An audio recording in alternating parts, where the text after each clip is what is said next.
நீங்கள் நிரபராதிங்கிற இடத்துல தண்டிக்கப்படும் பொழுதும், குற்றமே செய்யலைங்கிறப்ப குற்றம் சுமத்தப்படும் பொழுதும் நீங்கள் பொறுமையாக இருங்க. உங்களுடைய பொறுமை உங்களை வாழ வைக்கும். பொறுமை என்பது காத்திருப்பது மட்டும் கிடையாது, முன்னேறுவதற்கான ஒரு நம்பிக்கையான வழி அப்படின்னு சொல்கிறாங்க. அன்பு, உண்மை, நேர்மை இவற்றையெல்லாம் கடைபிடிக்கக்கூடியவர்களை காலம் கைவிடாது, காலம் நல்வழி நடத்தும் அப்படின்னு சொல்லி ராமாயணத்தில் சொல்லப்பட்டதா ஒரு பதிவு ஒன்று பார்த்தேன்.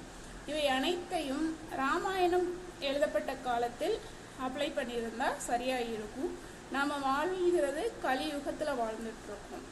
ஸோ இதையெல்லாம் அப்ளை பண்ணோம் அப்படின்னா மிகப்பெரிய ஒரு குழியை வெட்டி அதில் போட்டு மண்ணப்போட்டு மூடிட்டு அதில் ஒரு மரத்தை நட்டு வச்சுட்டு போயிட்டே இருப்பாங்க இன்றைக்கு காலகட்டத்தில். சரிங்களா? அதுக்காக நீங்கள் பொறுமையாக இருக்காதீங்க, உடனே ரியாக்ட் பண்ணுங்க அப்படின்னு சொல்ல வரல. இன்றைக்கு எந்த காலகட்டத்தில் நாம் வாழ்ந்துட்டுருக்கோமோ அதற்கு ஏற்ப நாம் நம்மளுடைய நடத்தைகளை மாற்றிக்கொள்ள வேண்டும். இன்றைக்கி நிறைய சோசியல் மீடியாஸ் யூஸ் பண்ணுறோம் இல்லையா? ஃபேஸ்புக் யூஸ் பண்ணுறோம், வாட்ஸ்அப் யூஸ் பண்ணுறோம், யூடியூப், எக்ஸப்ட் இன்ஸ்டா நிறைய யூஸ் பண்ணுறோம் இல்லையா? இவை அனைத்துமே லாஸ்ட் இயர் யூஸ் பண்ண ஒரு விஷயத்த இன்றைக்கி நம்ம யூஸ் பண்ணுறது கிடையாது. நியூ வேர்ஷன் மாறிட்டே இருக்குது. அதுக்கு ஏற்ற மாதிரி நம்ம அப்டேட் பண்ணிக்கிறோம் இல்லையா? அதே மாதிரி தான் நம்ம வாழக்கூடிய சூழலும் கூட அப்படிப்பட்டது தான். இந்த காலகட்டத்தில் நாம் எப்படி இருந்தால் நாம் வாழ முடியுமோ அதற்கு ஏற்ற போல் நம்மை தகவமைத்து கொள்ள வேண்டும், மாற்றியமைத்து கொள்ள வேண்டும் அப்படிங்கிறத தெரிஞ்சு அதற்கு ஏற்ற மாதிரி நீங்கள் வாழ பழக்குங்கள். இங்கே வாழக்கூடிய எல்லாருமே மனிதர்கள் இல்லை, மனித ரூபத்தில் இருக்கக்கூடிய மனித விலங்குகள். எல்லா மனிதர்களுக்குள்ளும் ஒரு மிருகத்தன்மை என்பது இருக்கிறது. இந்த மிருகத்தன்மை என்ன செய்யும்? அதனுடைய சந்தர்ப்ப சூழ்நிலைக்கு ஏற்ப வெளிப்பட்டு என்ன செய்யும்னா அதனுடைய தேவையை ஃபில் பண்ணிக்கிறதுக்காக வேட்டையாகும். அதோட தேவை என்னவா இருக்கோ அந்த தேவையை ஃபில் பண்ணிக்கிறதுக்காக மிருகத்தனமாக வேட்டையாடும். நம்ம எல்லாருமே அறிவு ரீதியாக செயல்படுகிறோம், ரொம்ப புத்திசாலித்தனமாக செயல்படுறோம் அப்படின்னு நினைக்கிறோம். அப்படிலாம் கிடையாது. அவர்களுடைய அந்த தேவையை ஃபில் பண்ணுறதுக்காக அந்த மிருகத்தன்மை வெளிப்பட்டு செயல்பட்டு கொண்டு இருக்கிறார்கள். அதனால தான் அந்த மிருகத்தன்மையின் செயல்பாடு தான் அவர்களுக்கு வெற்றியை கொடுக்கிறதே தவிர அவர்களின் அறிவு தான் கொடுக்குது, அவர்களுடைய புத்திசாலித்தனம் தான் கொடுக்குது, அவருடைய பண்பு நலன்கள் தான் கொடுக்குது அப்படிங்கிறதெல்லாம் இல்லவே இல்லை. இங்க மனிதர்கள் மனித மிருகங்களாக இருக்கிறதுனால தான் ஒரு ஆணை பற்றி பொது வெளியில பேசுறத ஆனந்தமா ஃபீல் பண்றோம், பெண்ணை பற்றி பொது வெளியில பேசுறத ஆனந்தமா ஃபீல் பண்றோம். அதை கேட்கறவங்களுக்கும் ரொம்ப ஹாப்பியா இருக்கு, ரொம்ப உற்சாகமா இருக்கு. எதனால அப்படின்னா மனிதர்கள் எல்லாருமே மனித விலங்குகள், அவர்களுக்குள்ள இருக்கக்கூடிய மிருகங்கள் செயல்படுறதுனாலதான் அப்படி இருக்கு. இங்க இருக்கக்கூடிய எல்லாருமே மனித மிருகங்கள் தான், அவர்களுக்குள்ள ஒரு மனிதர்கள் தான், மனிதர்களுக்குள்ள மிருகங்கள் இருக்கு.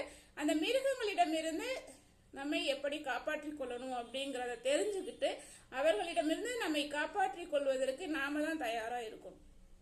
காட்டுல எப்படி சிங்கம் மானை வேட்டையாடுதோ, புலி மானை வேட்டையாடுகிறதோ அதே மாதிரி தான். அப்போ நம்ம மனிதர்கள் வாழக்கூடிய ஒரு காட்டுக்குள்ள இருக்கோம்.